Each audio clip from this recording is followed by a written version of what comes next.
Bakunzi mwese muriko murakurikirana ikiganiro ku kivi, turabaramukije twongera tubaha ikaze. Muri kino kiganiro tuja kugaruka ahanini ku bikorwa vyaranguwe na nyene icubahiro umutambukanyi wa nyene icubahiro umukuru w'igihugu cacu c'u Burundi Angeline Ndayishimiye kuva mu kwezi kwa Ntwarante gushika muri ruheshi uno mwaka wa 2022.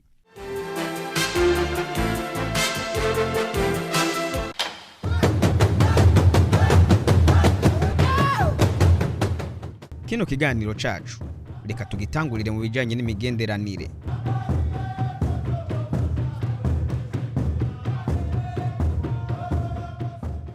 Ku magenekerezo ya 28 na 30 ruheshi nyene icubahiro umutambukanyi wa nyene icubahiro umukuru w'igihugu cacu yaragendeye igihugu ca Guinée Equatoriale, aho akaba yari yajanye n'umukuru w'igihugu nyene icubahiro Ndayishimiye, aho yari yitabiriye inama idasanzwe igira 15 yahuje abakuru b'ibihugu vya Afrika.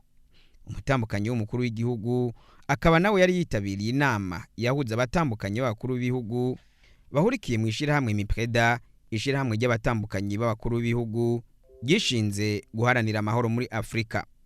Muri iyo nama nyene icubahiro umutambukanyi w'umukuru w'igihugu Angeline Ndayishimiye akaba yarizewe aratogwa mu kibanza c'icegera c'urongoye iryo shirahamwe Mipreda.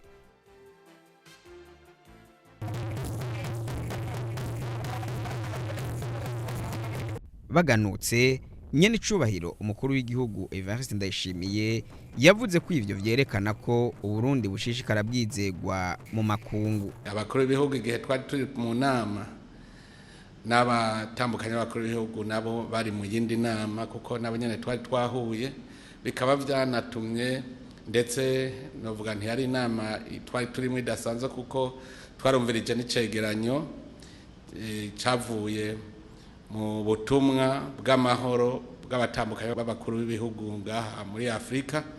Bakaba barashikirije rero ijambo berekana aho bagejeje intambwe n'ivyo babona vyokorwa imbere y'abakuru b'ibihugu.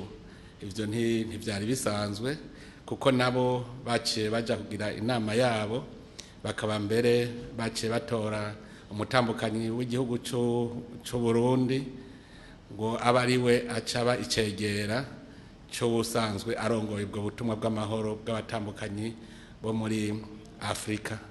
Rero nawe azoca aja ku kivi nawe afashe, tukaba dushima ko Burundi buguma bwizegwa, Burundi burizigirwa, kubona bose bahuriye kuri we nicerekana yuko Uburundi bwizigiwe. Tukibandanya ku bijanye n'imigenderanire, umukuru w'igihugu ca Republika Iharanira Demokarasi ya Kongo Felix Tshisekedi yaragize urugendo mu gihugu cacu ku magenekerezo ya 21 gushika kuri 23 ndamukiza. Nyene icubahiro umutambukanyi w'umukuru w'igihugu rero akaba yarakiriye mu biro iwe mugenzi we umutambukanyi w'umukuru w'igihugu ca Republika Iharanira Demokarasi ya Kongo nyene icubahiro Denis Nyakeru Tshisekedi, aho nawe yari yazananye muri urwo rugendo n'umukuru w'igihugu ca Kongo. Bakaba rero baganiriye hanini ku bijanye n'ibikorwa by'iterambere abo banyacubahiro basanzwe barangurira mu bihugu vyabo babicishije mu mashirahamwe basanzwe barongoye. Muri urwo rugendo nyene kwigenekereza rya 22 ndamukiza, umutambukanyi w'umukuru w'igihugu c'u Burundi ari kumwe n'umutambukanyi w'umukuru w'igihugu ca Kongo baciye bagendera ikigo Urumuri kiri mu ntara ya Gitega gikurikirana abakenyezi bagwaye indwara yo mu kigo. Kuri ico kigo umutambukanyi w'umukuru w'igihugu c'u Burundi ari kumwe na mugenzi we wo mu gihugu ca Republika Iharanira Demokarasi ya Kongo baragendeye abagwayi bagwariye muri ico kigo, aho banabahaye agakemanye kagizwe n'ibifungurwa bigizwe n'umuceri, ibiharage, amavuta, ibikoresho vyo mu nzu, ifu y'ibigori, amasabune, amata eka n'ibindi.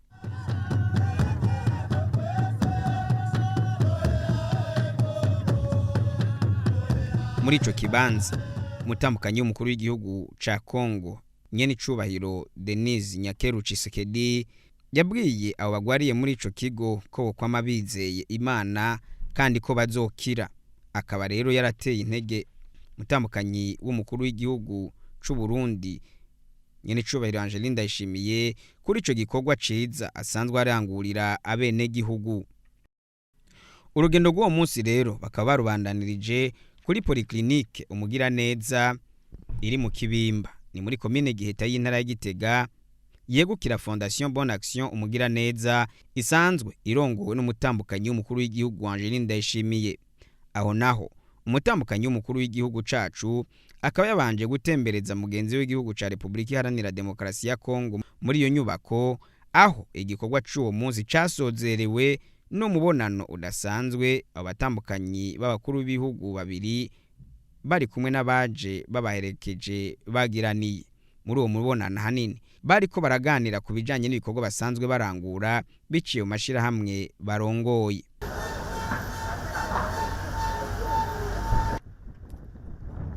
Kwigenekerezo rya 9 hamwe n'irya 10 ukwezi kwa gatandatu umwaka w'2022 umutambukanyi wa nyene cubahiro umukuru w'igihugu c'u Burundi yaritabiriye ibikorwa vy'inama igira 26 by'abatambukanyi b'abakuru b'ibihugu bahurikiye mu ishirahamwe OPEDAD. Iyo nama ikaba yabereye mu gihugu ca Congo mu gisagara ca Brazzaville. Iyo nama ikaba yarigamije ahanini gutora indongozi nshasha rirongoye iryo shirahamwe na rijya indongozi zahora zari zahejeje ikiringo. Umutambukanyi wa nyene cubahiro umukuru w'igihugu cacu Angeline Ndayishimiye akaba yaratowe kuba umwe mu bagize urwego nyobozi rw'ishirahamwe ry'abatambukanyi b'abakuru b'ibihugu OPEDAD. Iryo shirahamwe naryo rikaba ryitaho iterambere muri Afrika.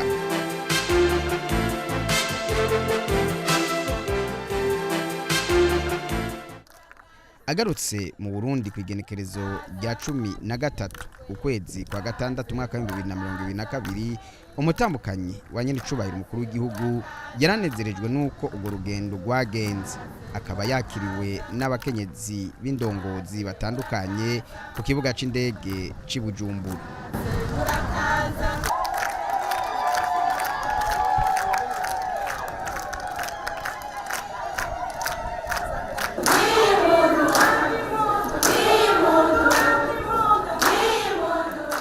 Ingingo nyamukuru kwari guhindura inzego kubera zari zamaze guheza ikiringo, tugaca dutora inzego shasha zizorongora urwo rwego mu myaka 2 duhereye muri no mwaka turimwo gushika ku mwaka w'2024. Uyirongora ni umutambukanyi w'umukuru w'igihugu ca Namibia, umufasoni Monica Gengosi.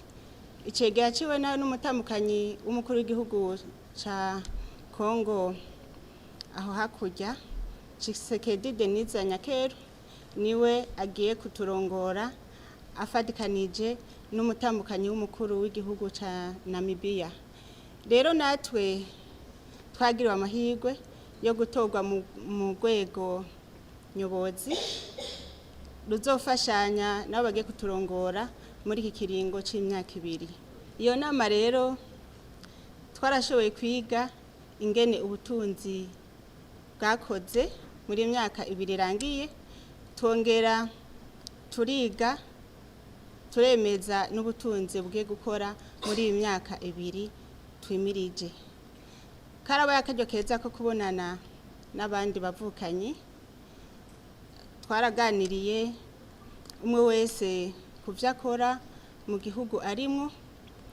Hama muri iyo nama ya bose kandi karakaryo ko gutanga amaraporo umwe wese mu gihugu asanzwe akoreramwo ivyo yaranguye muri no myaka 2 canke umwe wese mu kiringo amaze ari umutambukanyi w'umukuru w'igihugu.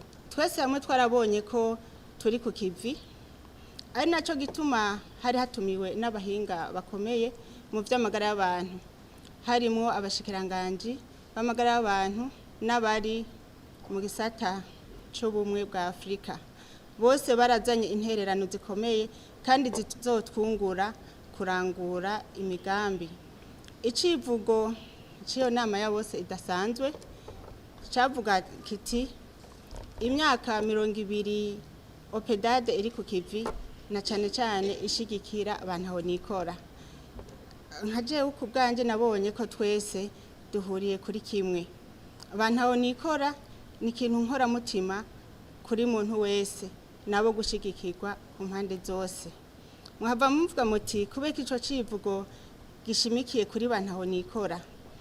Murazi yuko iterambere kugira ngo ribeho nuko abene igihugu baba bafise amagara meza kandi baba bafise n'amikoro. Niyo mpamvu rero ico civugo arico cagiye imbere mu bikorwa byose dusanzwe turangura. Twaragiriwe n'amahigwe yo kwakirwa na nyene icubahiro umukuru w'igihugu ca Congo Brazza. Yarahimbawe cyane kubona ibikorwa byadukoranije byagenze neza. Yaratubwiye ko ari iteka ku bihugu byacu bya Afrika, kandi iyo abakenyezi bahimbawe nabo twubakanye baba bahimbawe. Kindi tugiye kubandanya twiga nikijanye n'isabukuru y'imyaka 200 ubwo rwego rw'abatandukanye b'abakuru b'ibihugu muri Afrika biyemeje iterambere ruzohimbaza. Ku bwacu twifuza ko bohimbariza mu Burundi. Ni ibihugu bibiri vyiyemeje kwakira uwo munsi mukuru, ni igihugu ca Zimbabwe hamwe n'igihugu cy'u Burundi. Turazi ko abarundi turakunda abashitsi, dusenga Imana uwo munsi mukuru uzobere ngaho iwacu. Kwigenekerezo rya 17 ruheshi nyene icubahiro umutambukanyi w'umukuru w'igihugu abicishije mu kigo PTD Burundi arongoye yarakiriye userukira ishiramwe mpuzamakungu ONU-Femmes mu Burundi, Madame Clara Anyangwe. Userukira ONU-Femmes mu Burundi akaba yaraje kumugendera narijya yaheruka gusubirira uwahahora. Ikindi naco kwari kuganira ibijanye n'uko izo nzego zobandanya zifashanya mu bikorwa by'iterambere na cane cane iterambere ry'umukenyezi w'umurundi kazi. Userukira ONU-Femmes mu Burundi yarashimiye ibikorwa bitandukanye nyene icubahiro Angeline Ndayishimiye ariko ararangurira igihugu. Ivyo navyo bikaba bifatiye hanini mu guteza imbere umukenyezi, gushigikira abantu aho nikora, gushigikira ugwaruka, harimwe n'igikorwa cyo kugwanya ugufungura nabi n'ibindi. Kugenekerezo rya 9 ntwarane userukira igihugu c'Ubutaliyano ngaha mu Burundi, Mazanti Massimiliano yarakiriwe na nyene icubahiro umutambukanyi w'umukuru w'igihugu c'u Burundi. Bakaba nabo bayaze ibijanye no gushishikara bakorana neza mu bisata basanzwe bafashanyamwo. Hakaba harimwo igisata co guteza imbere amagara y'abantu. Nayo kwigenekerezo rya 14 ntwarane nyene icubahiro Angeline Ndayishimiye arongoye Fondation Bonne Action mugira neza yarakiriye userukira igihugu ca Kenya mu Burundi Daniel Wambuka, aho yamwakiriye ku cicaro gikuru ca Fondation Bonne Action mugira neza kiri mu Kibimba mu ntara ya Gitega. Hambavu yo gushikiriza Fondation Bonne Action mugira neza agakemanye kagizwe n'amaritiro 10,000 vy'amata, userukira igihugu ca Kenya mu Burundi yarashimye cyane ibikorwa biriko birarangurwa nanye n'icubahiro umutambukanyi w'umukuru w'igihugu abicishije mu mashirahamwe asanzwe arongoye.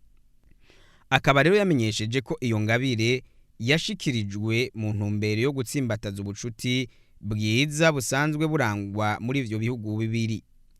Nyene icubahiro umutambukanyi w'umukuru w'igihugu c'u Burundi kwigenekerezo rya 26 ndamukiza umutambukanyi w'umukuru w'igihugu asanzwe ndetse arongoye n'urwego rw'igihugu rujejwe iterambere OPDD Burundi yarakiriye umugwi wari ugizwe n'ugwaruka ruserukira inama ijejwe amahoro n'umutekano mu ishirahamwe ry'ubumwe bwa Afrika, wari witabiriye inama yabereye mu Burundi kubijanye n'uruhara rw'ugwaruka mu kubaka Afrika.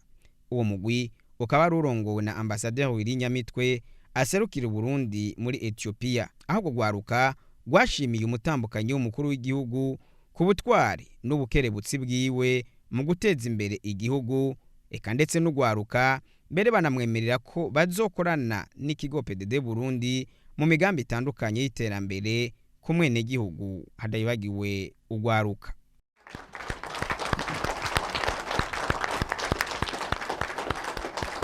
Mu gisata c'amagara y'abantu naho umutambukanyi wa nyene icubahiro umukuru w'igihugu asanzwe arongoye urwego rw'umutambukanyi w'umukuru w'igihugu rujejwe iterambere OPDD Burundi yararemesheje ikiganiro kidasanzwe kubijanye n'isuku ribereye mu gihe c'ubutinyanka. hakaba hari kwigenekerezo rya 16 ruheshi aho ico kiganiro kidasanzwe cari citabiriwe n'imigwi y'abakenyezi itandukanye baserukira abandi haba mu nama nshingamateka, nkenguzamateka, amashengero, imigwi ihurikiramwo ugwaruka n'abandi.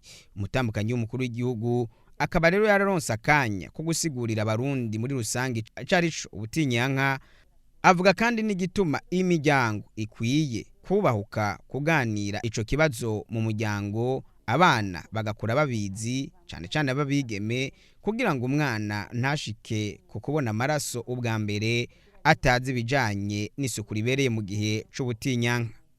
Nyene icubahiro Angeline Ndayishimiye akaba yateye akama abavyeyi ko bokwama hafi y'abana babo babigeme mu kubasigurira uko ivyo bihe bimeze. Nagira ntera kamo imiryango yose ko yokwitwararika ibibondo na cane cane mu kubategura, mu kubigisha ingene bazokwifata bari muri ivyo bihe. Nongera ntera kamo n'abigisha abarezi ko abanyeshure vyashikiye ivyo bihe basanga ntibakoze nk'ikibazo, abandi bagikoze ko batahura hanyuma bakabaha ikibazo abandi bana baba bakoze.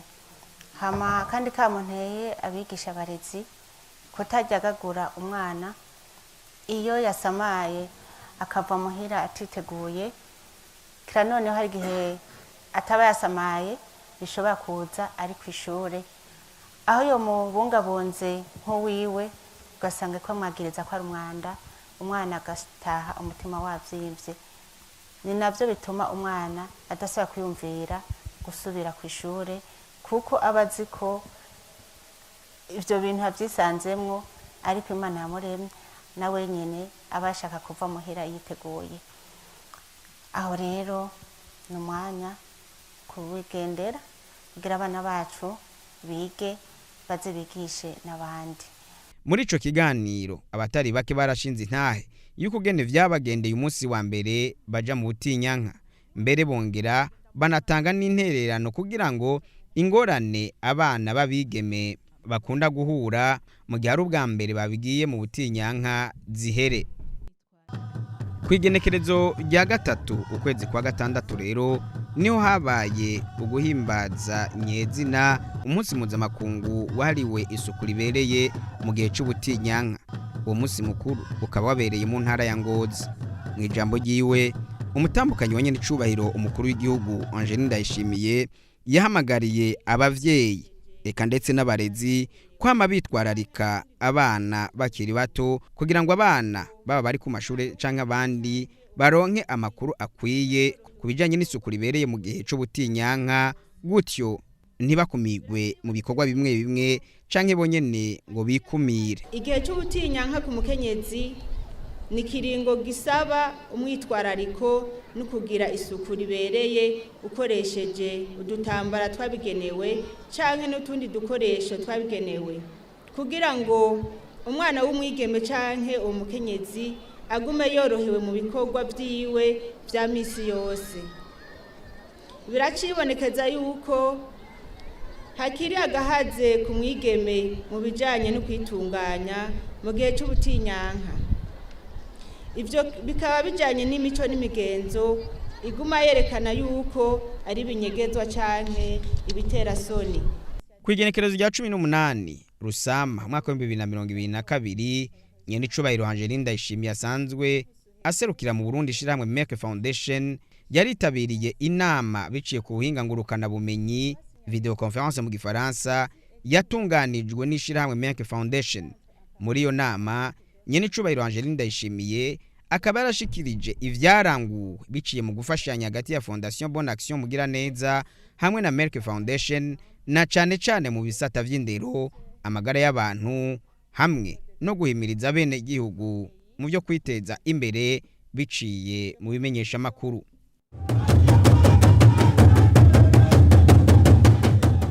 Mu gisata cyo gushikirana naho nyene icubahiro umutambukanyi w'umukuru w'igihugu Angeline Ndayishimiye asanzwe ndetse arongoye n'ishiramwe Fondation Bonne Action mugira neza yarafashije imigwi itandukanye abantu nikora muri aya mezi 3 aheze.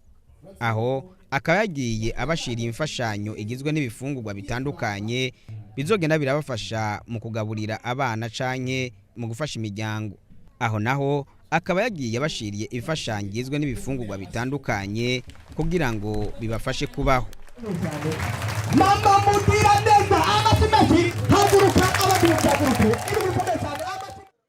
Mukiwe Yezu mwiza gifasha abagendana umugera wa sida, kimwe mu bigo vyagendewe n'umutambukanyi w'umukuru w'igihugu mu butumwa yabashikirije yarabaremesheje. Aho nyene cubahiro Angeline Ndayishimiye yabasabye kubera akarorero abandi mu kugwanya gukwiragiza umugera wa sida. Twagira dushimire cyane na mwebwe mugendana umugera wa sida ukuntu mwamaze kwitahura mukavyemanga. Baca umugani mu Kirundi ngo uza gukira indwara arayirata. Twongera tubasaba ko cyane cyane muzigame imitima yanyu. Ijambo ry'Imana rivuga ngo rinda umutima wawe kuko niho ubugingo bwawe bududubiriza. Rero urwaye ntukihebure. Umaze kwihebura wa mutima ntubukiwurinze. Ucusanga na Yezu mwiza ikibanza ciwe ugishizemwo amaganya. Sekibi nagaca ahaganza. Imana rero ntikunda abantu bihebura. Urwaye ivyiza no kwakira indwara yawe ukamenya ingene uyigendana n'ingene wibungabunga. Na cyane cyane gukurikiza impanuro z'abaganga mu gufata imiti, mu gupimisha abana, mu kwikingira no gukingira abandi. Hariho abazi ko bamaze kwandura ubwandu bwa sida baca bihebura bakamera nk'ivyirande, bagaca bagenda bararandagata bafata abana ku nguvu kubera kwihebura. Wa mutima ntubukiwurinze, ubushaka kwica abandi, shetani bayamaze kwiganzira mu mitima yabo bantu. Nico gituma rero ndabahanuye mwame mufata neza imiti babahaye, mbere ndabatumye mutubere abaserukizi mu kiwano, abambasaderi mugende mwigishe abandi nabajya bagenda bazi ko bakomeye kubera atipimishije, bamenye ingene ubuzima bwabo bumeze, bipimishe bamenye amagara yabo uko ameze.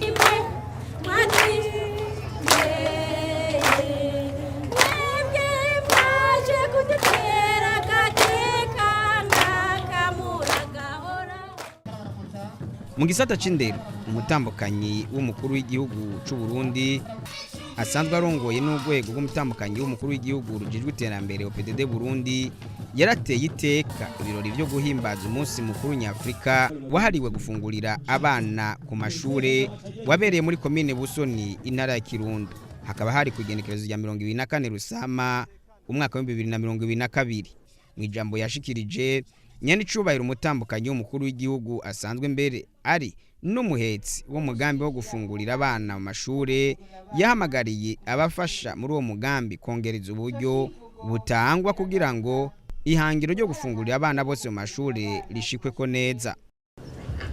Kugira ngo umugambi wo gufungurira abana uramire urwaruka n'abandi, birasaba ko tutegerezwa gukura amaboko mu mpuzu, tukarima kandi tukorora ku bwinshi biciye mu makoperative, kugira ngo uburyo bw'amafaranga bwateganijwe muri uwo mugambi mu gusumira ahanyene iwacu ivyo dufungurira urwaruka.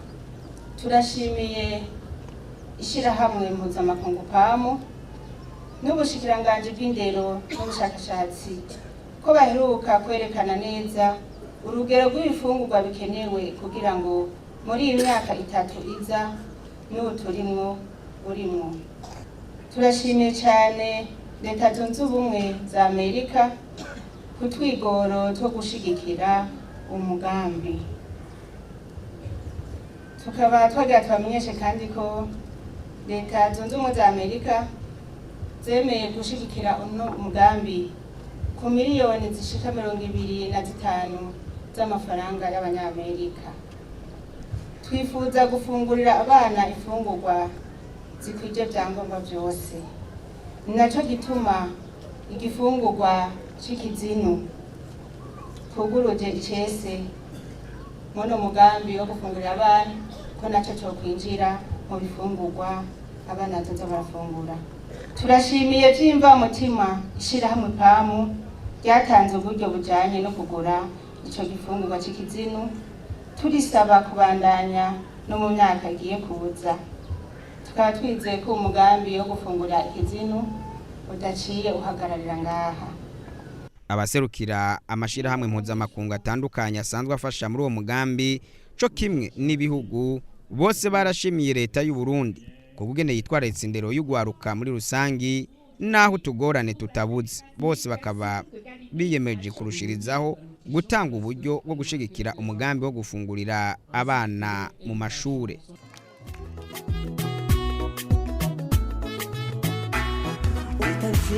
Leta ngozi, leta y'amahoro, leta y'ibikorwa n'amajambere.